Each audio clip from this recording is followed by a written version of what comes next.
at tayo ay panandalian lamang sa mundong ipapaw. Kaya mas nararapat na habang buhay pa tayo ay mainam na magpakabuti sa ating kapwa. Ayon nga sa kasabihan, kung ano ang iyong itinanim ay siya muling aanihin. Sa edad na 60 anyos ay matiyagang naghahanap buhay si Tatay Nestor bilang isang taxi driver. Mayroon kasi siyang 3 anak na pinag-aaral. Isa sa elementarya at ang 2 naman ay sa sekundarya. Bukod roon ay problema niya rin ang buwan ng upa ng kanilang tinitirhan, maging ang tubig at kuryente. Dagdagan pa ng kanilang pang-araw-araw na makakain. Kung kaya halos sa lansangan na buong araw si Tatay Nestor. Bilang padre de pamilya ay tinitiis niya ang hirap at pagod sa paghahanap buhay. Subalit ni minsan ay hindi siya nawawalan ng pag-asa na makakaraos din sila sa kahirapan. Palagi niya sinasabi sa kanyang mga anak na kahit mahirap lamang sila ay hindi iyon naging dahilan upang manloko at manglamang sila ng kapwa. Dahil sa pagiging ulirang ama ni Tatay Nestor ay lumaki ang kanyang mga anak na magalang at may takot sa Diyos. Maliban doon ay hindi niya sakit sa ulo ang kanyang mga anak. Nasipag, masunurin kung kaya labis-labis ang kanyang pasasalamat sa Poong lumikha. Dahil sa kabila ng kanilang pagiging mahirap ay binayayaan naman siya ng mga anak na kanyang maipagmamalaki sa lahat. Itay, hayaan niyo po. Dahil makapagtapos lang ako ng kolehiyo, ay ako naman ang babawi sa lahat ng pagod at sakripisyo niyo para sa aming magkakapatid. Sambit ng kanyang panganay na labis-labis ang pasasalamat sa kanya. Alam mo anak, makita kayong nasa maayos sa kalagayan at mapagtapos kayong magkakapatid sa kolehiyo ay siyang pinapangarap ko. Kaya lahat ay gagawin ko upang mabigyan kayo ng magandang hinaharap. Tugon ni Tatay Nestor. Niyakap naman siya ng kanyang mga anak na labis ang pasasalamat sa kanyang pagsasakripisyo. Sa totoo lang ay mag-isa na lamang ni tinataguyod ni Tatay Nestor ang mga anak dahil sa maagang nawala ang kanyang butihing may bahay. Namatay kasi ito nang ipanganak ang kanyang bunso. Halos gumuho noon ang mundo noon ni Tatay Nestor at nawalan siya ng bait. Subalit pilit siyang bumangon alang-alang sa kanyang mga anak na naiwan. Isinantabi niya ang bigat ang nararamdaman, maging ang pasariling kapakanan at mas itinutuon niya ang kanyang sarili para sa kanyang mga anak. Wala mang pinag-aralan si Tatay Nestor ay sinikap niya makahanap ng trabaho sa maayos sa paraan hanggang sa matanggap siya bilang isang taxi driver. Sa halos 2 dekada niyang pagtatrabaho ay hindi kailanman nagreklamo si Tatay Nestor kahit na paminsan-minsan na hindi niya talaga may iwasan na maliitin at pagsalitaan ng masama ng kanyang mga pasahero. Halos lahat ng pag-uugali ng mga pasahero ay naranasan na ni Tatay Nestor. May mabait, magalang at kalmado lamang, subalit mayroon ding iba na abusado, mapagmataas at pamangmata sa tulad niyang taxi driver. Yung kung makapagsalita ay daig pa ang amo at presidente, tapos kaunting pagkakamali mo lang na hindi nito magugustuhan ay bubulyawan ka o di kaya ay magmumura at mamatain ka na para bang may malaking ambag sa buhay mo. Sa tagal ng pagiging isang taxi driver ni Tatay Nestor ay maraming beses nang napatunayang kanyang katapatan. Sa tuwing may pasahero siyang nakaiwan ng gamit ay kaagad niya namang ibinabalik na walang hinihintay na kapalit. Para sa kanya ang pagiging tapat at makatulong sa kapwa ay malaking bagay upang pagpalain ng Panginoon. Ilang beses na rin siyang tumungo sa pahayagan o telebisyon upang mag-surrender ng gamit na niiwan ng kanyang pasahero. Katulad ngayon, matyaga siyang naghihintay sa isang pahayagan upang isauli ang nakitang bag at kamera ng isang dayuhang Hapon. Sir, magandang araw po. Nais ko po sanang isurrender tong naiwang gamit ng pasahero ko. Isang kamera at malaking bag. Pero hindi ko po alam ano sa loob dahil hindi ko na po pinakialaman. Mahinahong sambit ni Tatay Nestor sa guard sa nasabing pahayagan. Halos ilang oras din si Tatay Nestor naghintay bago niya nakaharap ang isang newscaster ng pahayagan iyon. Na makaharap niya ito ay doon na niya sinabi ang tungkol sa naiwang gamit ng kanyang pasahero. Kinuha naman ng kanyang pangalan at address pati ang kanyang pinagtatabahuhan upang kung sakaling mahanap na ang totoong may-ari ay madali siyang makokontak. Matapos magawa ni Tatay Nestor ang kanyang pakay ay muli siyang nagpatuloy sa kanyang trabaho. Dahil sa ilang oras sa paghihintay ay hindi gaano malaki ang kinita ni Tatay Nestor ng araw na iyon. Mga anak, pasensya na Pagtyagaan nyo na muna ang kakarampot na baon nyo ngayon dahil matumal ang kinita ko kahapon.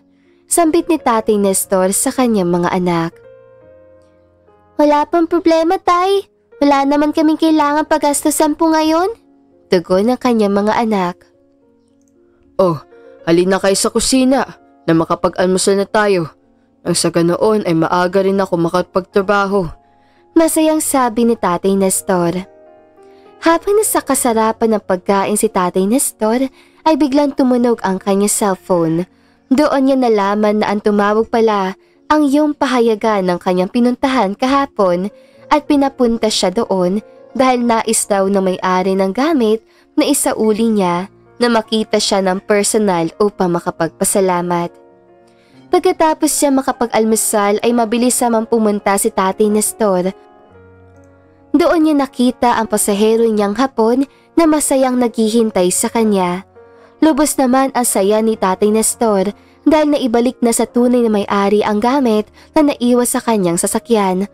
Halos hindi makapaniwala si Tatay Nestor dahil ang laman pala ng bag na iyon ay mamahaling mga alahas na aabot ng 3 milyong piso at mayroon ding pera na aabot din ng halos kalahating milyong piso.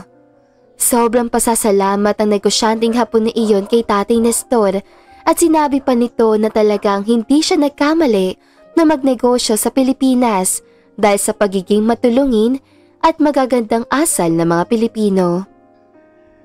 Dahil sa katapatan ni Tatay Nestor ay naitaas niya pa ang bandila ng Pilipinas sa mga dayuhan. Binigyan nga si Tatay Nestor ng parangal ng pahayagang iyon at bukod roon ay binigyan din siya ng gantimpala ng negosyanteng Hapon ng halos 30,000 piso. Nang araw na iyon ay mas pinili na muna ni Tatay Nestor ang umuwi sa kanila at wag na muna magtrabaho. Nais niyang ibili ng mga bagong damit ang kanyang mga anak at kumain sila sa labas. Halos sumahango si Tatay Nestor sa kakamadali upang madatnan niya ang kanyang mga anak sa kanila. Pagdating niya doon ay ganoon na lamang ang pagtataka ng kanyang mga anak dahil inakala ng mga ito na nagkaproblema ang kanilang ama. Tay, may problema po ba? Bakit po kayo bumalik? Pagtataka ng kanyang mga anak.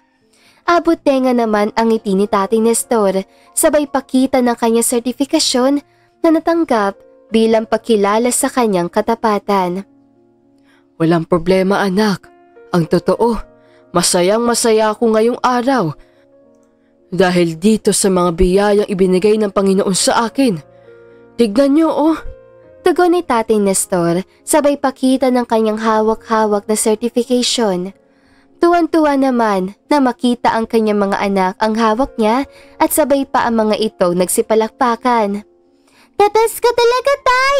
Kaya idol ka namin nila kuya Masayang sambit ng kanyang bunsong anak. Alam mo anak, pinagpapala ng Diyos ang mga taong tapat at mababait. Tandaan nyo, may makakita man o wala, kailangan maging mabuting tao at may takot sa Panginoon. Sambit ni Tatay Nestor. Opo, Tay. Palagi po naming pakakatandaan ang inyong mga sinabi. Tugon naman ng kanyang mga anak. O siya, magsibihis kayo dahil kakain tayo sa labas at ibibili ko kayo ng mga gamit na gusto niyong bilhin. Pero bago yan ay dadaan muna tayo sa simbahan upang magpasalamat sa Panginoon sa mga pagpapalang ibinigay niyo sa atin ngayon. Wow! Talagang swerteng araw na ito, Tay! Yehey! Makakabili ako ng bagong laruan! Masayang sambit ng bunso niyang anak. Masayang nagsimba, kumain at namili nga sila Tatay Nestor ng araw na iyon. Pagkatapos ay binayaran niya rin ang kanilang bahay na halos 3 buwan nang hindi nababayaran at nag-advance pa siya ng 2 buwan. Nagbayad din siya ng bill sa tubig at kuryente at yung natitira ay pinambayad niya rin sa kanilang utang. Masayang masaya si Tatay Nestor dahil sa nakatulong sa kanila ang ibinigay na gantimpala ng negosyanteng Hapon na iyon sa kanya. Kinabukasan ay balik pasada na muli si Tatay Nestor. Tulad ng dati ay maghapon uli siya sa pamamasada. Lumipas pa ang ilang buwan at mas doble kahit pa nga ang ginawa niya dahil sa kailangan niya makaipon ng malaking halaga para sa nalalapit na graduation ng 2 niyang anak na magtatapos sa elementarya at sekundarya. Ay nako, paano ko kaya mababayaran ang para sa graduation nila? May kailangan pambayaran sa tubig at kuryente. Ang hirap talaga pag nakasabay-sabay ang mga bayarin. Malungkot na bulong ni Tatay Nestor habang sinasapo ang kanyang ulo. Isang araw, habang kasalukuyan nagmamaneho si Tatay Nestor ng kanyang taxi, may isang mamang pumara sa kanya at halos natataranta ito sa kakamadali. Maliban sa pawisan nitong damit ay halos hinihingal din ito. Kaagad niya naman itong hinintuan upang makasakay at nang makapasok na sa loob ng kanyang sasakyan ay dali-dali niyang tinanong kung saan tutungo. Sir, saan po ba tayo? Tanong ni Tatay Nestor sa pasahero. Napansin niya na parang wala ito sa sarili at parang nababalisa kung kaya muli niyang inulit ang tanong niya dito. Sa pagkakataong iyon ay narinig na ng pasahero niya ang kanyang sinabi. Diretso lang pare, sa may ospital tayo. Mahinahong tugon nito. Mabilis namang sinunod ni Tatay Nestor ang sinabi nito. Pagdating nila sa ospital ay agad namang nagbayad sa kanya ang lalaki at dali-daling dumiretso na sa pagpasok sa loob ng ospital. Agad namang umalis si Tatay Nestor upang maghanap muli na panibagong pasahero. Subalit, habang patuloy siya sa pagmamaneho, ay nasagip ng kanyang mga mata sa salamin ang bandang likurang upuan kung saan doon nakaupo kanina ang kanyang pasahero at doon niya napansin na may isang puting sobre na naiwan nito. Alam niyang may laman iyon dahil nakatali pa ang sobre ng goma, kaya kaagad niyang inihinto ang kanyang minamaneho upang kunin ang nasabing sobre. Pagkadampot niya sa sobre ay nakita niya ang tumpok ng perang nakalagay doon. Nako, ang daming pera nito. Naiwan ata ng pasahero ko. Baka kailangan nga niya ito. Kaya mabuti pang bumalik ako ng ospital. Sambit ni Tatay Nestor at nagbanaling bumalik patungo sa ospital. Saktong pagdating niya ay nakita niya ang lalaking pasahero niya kanina na tila hinahanap siya nito sa paligid. Kaya dali-dali niya itong nilapitan at inabot ang nakitang sobre. Sir, mabuti naman at nandito kayo. Naiwan niyo pala ito sobre. Mahinahong sambit niya dito, sabay abot ng sobre sa lalaki. Maraming salamat pare. Dahil talagang kailangan ko yan ngayon para sa anak ko na nasa loob ng ospital. Isinangla ko pang aming bahay para pampaopera sa uniko iho ko. Kaya talagang maraming salamat sa pagbalik mo sa akin ito. Tugon nito kay Tatay Nestor. Inabutan naman siya nito ng 1,000, subalit hindi na niya tinanggap dahil alam niyang mas kailangan nito ng pera para sa anak. Lubos naman na pasasalamat ito sa kanya at niyakap pa siya nito habang umiiyak dahil sa tuwa. Hayaan mo pare, balang araw, masusuklian din ang iyong kabutihan. Sambit nito at kaagad nang nagpaalam sa kanya. Nang makita niyang nakapasok na muli ang lalaki sa loob, ay umalis na rin siya at nagpatuloy sa paghahanap buhay. Lumipas pa ang maraming taong pamamasada at unti-unti na rin nanghina ang katawan ni Tatay Nestor. Dahil sa may pinag-aaral na siya sa kolehiyo, kung kaya't umaga at gabi ay sinisikap niya mag-taxi driver kahit na may katandaan na rin siya. Isang araw, habang papaalis ang bahay si Tatay Nestor upang mamasada, ay bigla na lamang siyang hinimatay. Dali-dali naman siyang sinaklolohan ng kanyang mga anak at kapitbahay at isinugod ng ospital. Napag-alaman na may sakit sa atay si Tatay Nestor at kailangan maoperahan sa mas madaling panahon. Dahil sa kanyang sitwasyon ay nag-usap-usap ang kanyang mga anak kung paano siya mapapagamot. Subalit umabot din sa pagtatalo-talo dahilan upang magising siya at marinig niya ang pinagtalunan ng mga ito, kaya nagsalita na siya.